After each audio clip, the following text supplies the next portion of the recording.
We all know that the Mafia is dangerous. All over the world, various mafias have racked up a kill count in the thousands, and that's besides the drugs, weapons, and other illegal activities they dabble in. And sometimes, Mafia members remain dangerous even if they get locked up behind bars. Even within the walls of a prison, Mafia members continue to wreak havoc and maintain their fearful legacies. Who is the most feared Mafia member in prison? Keep watching to find out. Joseph Massino. Born in 1943, Joseph Massino's dealings with the Bonanno crime family started when he was just in his 20s, and boy was he prolific at his duties. He started out as a hijacker for the family and soon was running his own crew and even became friends with John Gotti. When Bonanno crime boss Natalia Vola died in 1973, Massino's mentor, Philip Restelli, was named the new head of the mob. But after he went to jail, another man named Carmine Galante became leader. But Massino, who quickly rose through the ranks of the mob, remained loyal to his mentor and later connived with the higher-ups in the underworld to have Galante killed. But that wasn't the end. In 1981, there was a plot by three Bonanno capos, Alphonse Sonny Red Indelicato, Dominic Big Trin Trincera, and Philip Phil Lucky Giacconi to kill everyone who was still loyal to Restelli. In what is now known as the Three Capos murder, Massino and fellow capo Dominic Napolitano invited the three men to a meeting and they were all gunned down. By 1982, Massino and several other associates were indicted for the murders, and he went into hiding for several years and continued to run the Mafia while on the run. Now keep in mind that while his mentor Philip Restelli was officially the head of the Bonanno family, Massino was the one with all the real power at that point. One of the things he wanted to do with this power was have a man named Cesare Bonventre killed because he thought that he was a threat to the family. He summoned Bonventre to a meeting and then killed him. By 1985, however, Massino turned himself over to the authorities and was indicted with several others for violating several acts and was sentenced to 10 years in prison in 1986. Before Massino became the head of the Bonanno crime family in 1991, there was a turbulent period for the Mafia world. A few years before, Massino had a conflict with a mobster named Napolitano because he wanted to admit a mobster named Donnie Brasco into the family. Turns out that Brasco was actually an undercover FBI agent named Joseph Pistone. Eventually, Napolitano was murdered for his error. Sonny Black was taken to a house in Staten Island, was pushed into the basement, and was killed and shot several times, and he knew what was happening. His last words were, "If you're gonna do it, make it good." At the same time, almost admitting an FBI agent into its midst helped the Bonanno family. The Commission, which was the governing body of the major crime families in New York, kicked the Bonanno family out because of its blunder. This meant that when the authorities were prosecuting the Commission in the late 80s, the family was not implicated. The downfall of the other families also helped Massino recover the family's reputation once he got out. His mentor Restelli died on June 24, 1991, and Massino was quickly made the head of the family afterwards. He was also given a 2-year supervised release on November 13, 1992, and he immediately got to work restoring the family's glory. Believe us, it was not a simple matter. As part of his release, he was not supposed to associate with any known gangsters, which would make it hard to run a mob. So as a rule, no one was allowed to say his name out loud in case the FBI were listening. Instead, they had to touch their ears if they were referring to him in a conversation. He also held meetings in very remote locations and was very strict about who could be accepted into the Mafia. Capos were encouraged to bring their sons into the family so they would be loyal to it, and Massino even renamed the family as the Massino family to show his authority. But even with all these, Massino could not stay on top forever, and on January 9, 2003, he and several of his associates were arrested and indicted on everything from racketeering to murder. Massino had been known as the last Don because he was the last of the mob bosses who wasn't in prison. But even before the trial started, those in Massino's inner circle began turning on him. From James Tartaglione to Salvatore Vitale, everyone was ratting him out and confessing to his crimes. Massino, facing the death penalty, approached the judge and agreed to cooperate. He became one of only 2 sitting Mafia bosses to ever cooperate with the police and got 2 consecutive life sentences instead of death. Despite testifying in several trials to convict other Mafia bosses, Massino didn't actually step down as the head of his mob until 2013, shortly before he was released from prison. He died in 2023 at the age of 80 and retains his legacy as one of the biggest New York crime bosses of the 20th century. Stephen Cree. Just like Joseph Massino, Stephen Crea started out his career in the Mafia very young. Born in 1947, he became friends with Vincent DiNapoli, who was associated with the Genovese crime family. They both began working with the Southeast Bronx Community Organization, which also had Mafia ties, and by the 1980s, Crea would become a member of the Lucchese crime family. By the early 90s, he was promoted to a caporegime, and eventually, he became the underboss of the family. His reign wasn't without some controversy as he moved the family's operations from Brooklyn to the Bronx, and there was even a plot to murder him for this. But those plotting went to jail before it could be done. But while running a mafia was his main job, he also worked at Lucchese Construction Group, which was a front for the mafia's operations. The group brokered deals, took bribes, and enforced the mob's agenda in the construction world. 38 men, including Stephen Crea, alleged acting boss of the Lucchese crime family, and the heads of the carpenters and bricklayers unions were hit with a 57-count indictment. Prosecutors charged they bribed contractors who were supposed to use union workers at union pay and got them to use non-union workers at low pay. It was these activities that led Crea to plead guilty to state enterprise corruption, labor racketeering, extortion, and bid rigging charges in 2000. He got 34 months in prison and was released on parole in 2006. As part of his parole, he wasn't allowed to associate with gang members, but many believed that he would become the top dog at the crime family once this was up. When his parole expired in 2009, it's believed that he resumed his work with the mob, and when he was arrested again in 2017, he was back as the underboss. For years, he had been at the head of the mafia's illegal activities in New York City, Westchester, Long Island, New Jersey, and many other places. When he was indicted on May 31, 2017, he had charges of racketeering, fraud, and murder conspiracy. Yes, murder conspiracy. The murder in question was of an East Harlem Purple gang leader named Michael Meldish in 2013, and police believe that Crea, his son, and another family member named Matthew Madonna carried out the murder. He also allegedly planned to carry out the murder of a member of the Bonanno crime family. On August 27, 2020, Crea was sentenced to life in prison, along with a fine of $400,000, and was ordered to forfeit $1 million. As acting U.S. Attorney Audrey Strauss said, following the ruling, Stephen L. Crea, the underboss of the Lucchese family, is the last of a dozen made men arrested in 2017 to be sentenced for his crimes. For his role in the 2013 murder of Michael Meldish and other crimes, Crea will now spend the rest of his life behind bars. Thanks to the outstanding investigative work of the FBI and NYPD, we continue our commitment to render La Cosa Nostra a thing of the past. He is currently incarcerated at the United States Penitentiary, Canaan, Pennsylvania, and it is believed that he's lost his position as the underboss of the family, but it might not be the end. After all, Joseph Massino and many others continued to run their mobs even from within prison, so there is a chance that Crea is still involved in the gang's operations. And given his long history of illegal activities, including murder, he makes one dangerous prisoner: Louis Manna.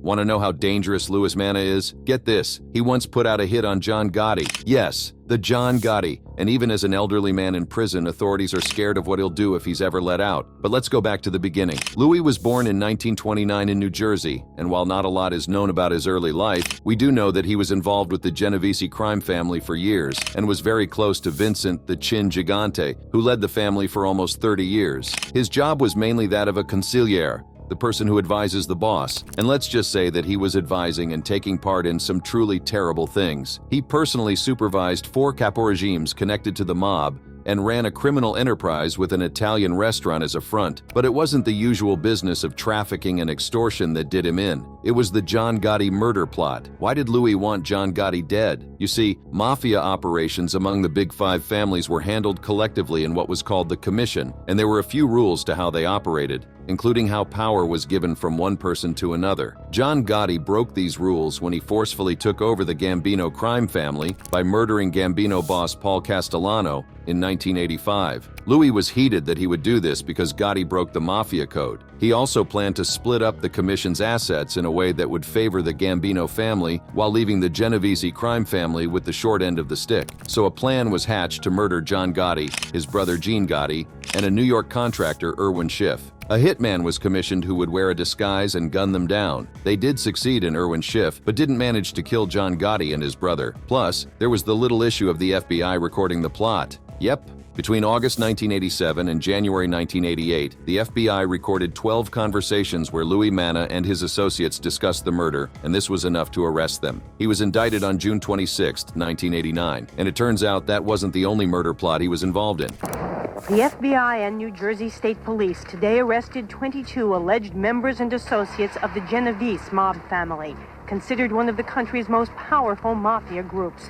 The government says the case shows a unified and dangerous crime organization. It came out that he had planned the murders of several high-ranking members of the U.S. judicial system, including Chief Prosecutor Michael Chertoff. Lua was sentenced to 80 years in prison, and he has been fighting this conviction ever since. He is incarcerated at the Federal Medical Center, FMC, in Rochester, Minnesota, and isn't supposed to get out until 2054. The only problem is that he's already 93 and definitely won't live another 21 years. His lawyers have tried multiple times to have him released due to his age and health, but the judges aren't buying it. According to senior U.S. District Judge Peter G. Sheridan, who denied his most recent motion, Manna was a leader in the Genovese family, a street boss who accomplished La Cosa Nostra goals through violence and intimidation. Despite the fact that he is considered frail and has some medical issues, the nature of his life as a career criminal and his leadership in the Genovese family outweigh his age and medical issues. Maria Licciardi.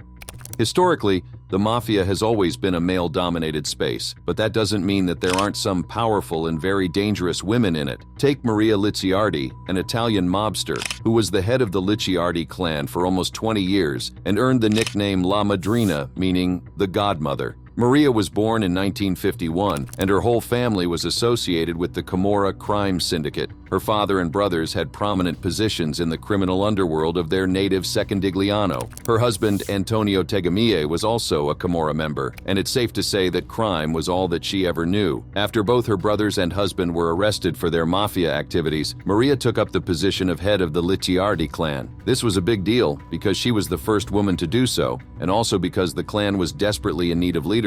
Its previous boss, her brother Gennaro, had died in prison, and many wanted to claim power for themselves. It could have caused an outright mafia war, but Maria kept things together. She was said to be very charming and intelligent, but just as dangerous as the men in the clan. Under her leadership, the family not only survived the death of her brother, but actually grew. She brought 20 Camorra clans together to consolidate their power and also introduced prostitution into the clan's operations. Maria would have underage girls bought from the Albanian mafia and have them enslaved as prostitutes to get even more money for the clan. To earn the goodwill of the locals, the Licciardi clan would give money to the poor and perform public acts of goodwill. Maria's reign also brought more public visibility to the Secondigliano women who were involved in the mafia. As one official said years later, "I can add that the Secondigliano women took on all sorts of jobs on behalf of the alliance. They took messages to prisoners, distributed money to members, and organized activities, especially numbers running and extortion rackets. In other words, they constitute the backbone of the organization." But things went sour in 1999 when the clan received a shipment of pure heroin from Turkey.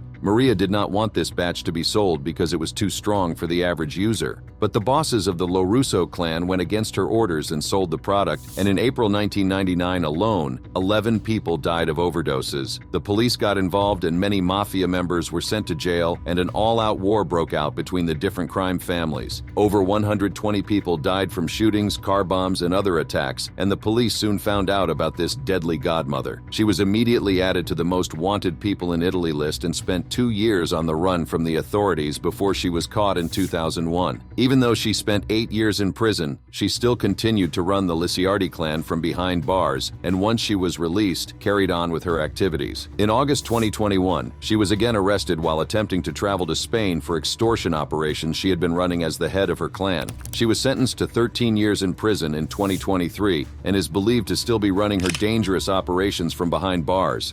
Sister of Gennaro, she is the head of the Licciardi clan and is a leading figure in the Camorra cartel. She is accused of mafia-type association, extortion and receiving stolen money of illicit origin. She is considered by the Naples DDA to be the head of the Licciardi clan and a leading figure in the Camorra cartel. Bralo Castellanos. In the world of the Mafia, you'll find some dangerous people who are truly dedicated to the cause. One of these men was Bralo Castellanos. Despite basically having his life ruined by his work in the Mafia, he was loyal to the end. In fact, he took precautions to make sure that the gang didn't die with him, but lived on. But what would lead a person to that life in the first place? Castellanos was born in Mexico, but was brought to Los Angeles as a baby. By 21, he already had a conviction for armed robbery, and this began his legacy as a violent criminal. After he was released 6 years later, he got into a bar fight that would change his life. While at the Lettuce Patch Lounge bar, a man named Mark Vasquez allegedly said something to offend him, and the two began fighting. I tried to ignore them the best I can, but after a while they just got real nervy, so when I passed by I yelled back, he said. The owner of the bar, 65-year-old Tito Lechuga, stepped in to break up the fight, and in response, Castellanos slit his throat and stabbed Vasquez 12 times. Both men died from their injuries, and Castellanos was convicted of 2 counts of second-degree murder. He was sent to prison for 21 years to life, and inside with him was his brother Arturo, who was also serving a sentence for murder. Well, you could say it runs in the family. And what were the Castellanos brothers doing while in jail? Running their gang, the Florencia 13 Mafia, of course? Castellanos oversaw operations of the gang both inside and outside of prison walls, which is remarkable when you consider that all of his mail was scrutinized, and he was kept isolated from other prisoners for much of his stay. He even led a hunger strike to get prisoners moved from the Pelican Bay SAU to general population areas. After being a Mafia boss behind bars for years, he was released in May 2023 because he was dying of stomach cancer, and his lawyers argued that he should be able to die at home with his family. A judge agreed, and he was released to his wife, along with his 2 children and 6 grandchildren, and eventually died in June 2023 at the age of 64, but not before he left instructions for his followers to ensure that the gang would live on. In notes confiscated from his cell, he wrote, "Choose 4 representatives. 2 youngsters and 2 older. Youngsters, 1 of middle school age, 1 of high school age, and the other 2 older. They have to be respected by their homies. This way you cover all age groups, and they know what the homeboys of that age are doing. I know when I was a youngster I knew. Those that were active and those that were content just belonging. To be so dedicated to your gang that you write instructions while literally dying of cancer so that the gang's illegal and violent activities continue is a whole other level of dangerous." Stephen Mazone. It's crazy how many Mafia bosses join their crime families from a young age and then never leave, even if they are given chances to change their ways. This is pretty much the story of Stephen Mazone, the underboss of the Philadelphia crime family who cannot seem to turn a new leaf. Born in the early 1970s, Stephen first joined the crime family in 1995 and became a caporregime just a year later. The family was going through some challenges at the time. They'd suffered a lot of hard times after being targeted by law enforcement for years, and its then boss, Ralph Natali, had just gotten out of prison and was trying to restore its legacy. But in 1998, he got arrested again for drug trafficking, and a mobster named Joey Merlino, who was a friend of Mazone, took over as the boss. But the Philadelphia crime family's luck kept getting worse, and several members, including the boss Joey Merlino and Mazone, were arrested. This particular string of arrests was significant because everyone began cooperating with the police. Joey ratted Mazone out to the police for committing several murders, including that of mobster Little Felix Bocchino in 1992. Eventually, though, Stephen Mazone was cleared of his murder charges because of insufficient evidence, but was found guilty of racketeering and illegal bookmaking. While he and his associates were sent to prison, they continued to run the crime family from behind bars, and Joey Merlino installed Joseph Uncle Joe Legambi as the acting boss. Stephen Mazone was released from prison in 2008 and was ordered to not have any contact with his former Mafia buddies. You'd think he would take this chance to turn a new leaf and abandon a life of crime, but you'd be wrong. Both the acting boss Joseph Legambi and the actual boss Joey Merlino soon found themselves behind bars, and he was promoted to the boss in their stead. Behind me is the neighborhood of jailed mob boss Joseph Uncle Joe Legambi. Legambi and most of his top associates are being held without bail on a racketeering gambling indictment that was handed up about a week and a half ago. Now the question is, who fills the vacuum with Legambi and the others in jail?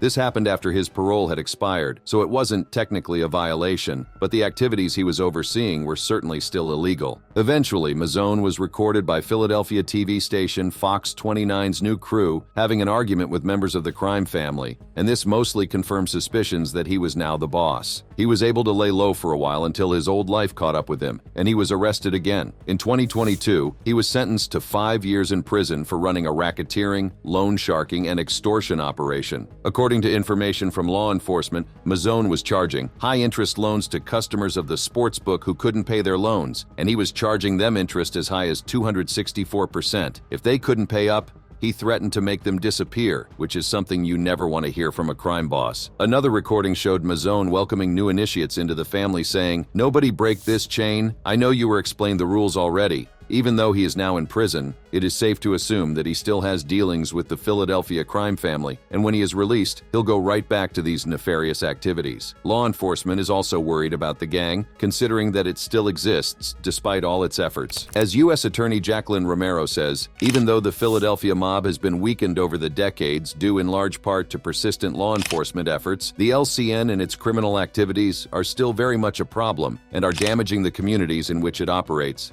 Giuseppe Farara.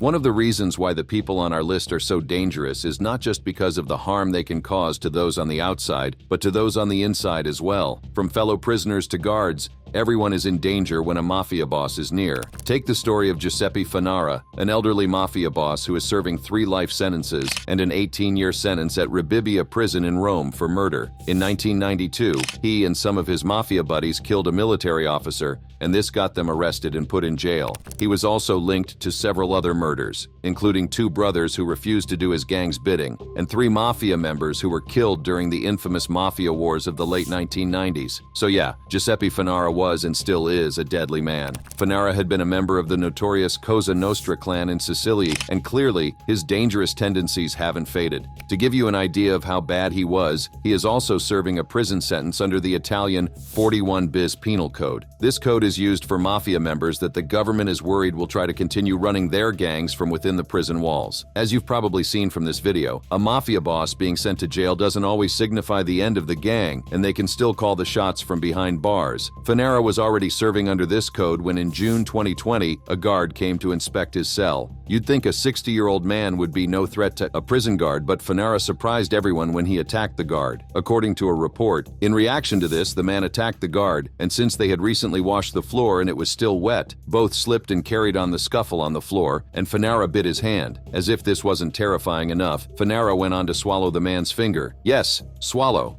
During the altercation, Farara, bit off the agent's little finger on his right hand. The finger disappeared, leading a Rome prosecutor to conclude it had been eaten, a newspaper report added. It's one thing to kill people as part of gang wars, but cannibalism is a whole other story. The injuries were so bad that the guard needed plastic surgery afterwards. Several other guards rushed in to save their colleague, and Farara threatened them as well, yelling, "I'll slit your throats like pigs!" Eventually, he was arrested and transferred to Sardinia's high-security Sassari prison, and he faced fresh charges of aggravated assault and resisting arrest. While it's great that he would be facing charges, he was already serving a life sentence, so not much would be changing in his situation. The guard went on to make a full recovery, though it's not yet known if the finger was ever reattached following the attack. The whole incident just goes to show that even when the law has caught up with mafia members, they can still hurt a lot of people. Richard Santiago.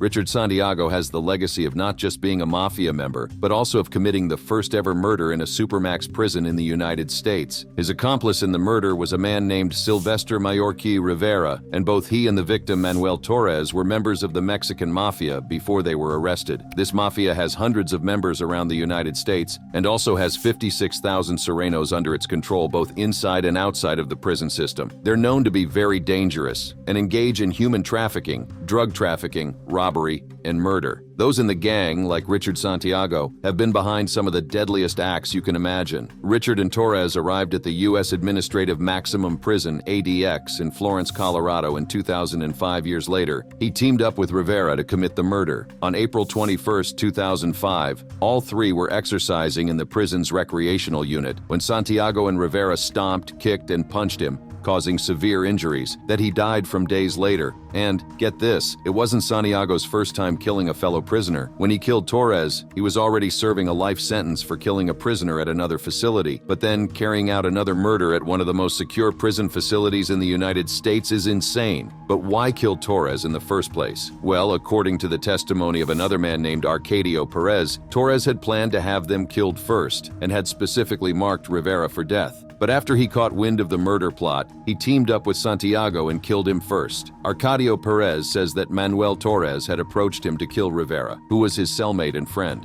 He didn't want to do it, but he says that Torres threatened his life if he didn't, saying to him, "If you don't do it, it will be done to you," because he was a person who had a lot of power. He was aggressive. He was a bully. He was arrogant. Unfortunately for Torres, Rivera found out and got an even deadlier person on his side and got to him first. Perez has said that he couldn't get involved even when he saw Torres being stomped to death because he wasn't a part of their gang. If he had gotten involved, the Mafia might have had him killed as well. When two members of the Mexican Mafia are involved in a fight, we don't get involved. Their problems are not our problems, he said. While Mafia members already wreaked havoc outside of the jail, Santiago's story shows that the violence doesn't end even in jail. Mafia bosses are still able to give orders and, yes, have people killed. Santiago already had a history of killing inmates in prison, and while he has been sentenced to life without the possibility of parole, what's the guarantee that he won't kill again? Honestly, there isn't. And we can only hope that Torres was his last victim. The Mafia has produced some truly dangerous people, and even behind the walls of a prison, they continue to inspire terror. The people on our list caused untold harm to many people while on the outside, including trafficking drugs and even killing people. While in prison, many of them have held on to their Mafia ties, and some have even committed murders while incarcerated. As long as these Mafia members are alive, it seems no one is safe in or out of prison. Want to find out more about the worst Mafias and their members? Click the card on your screen to keep watching.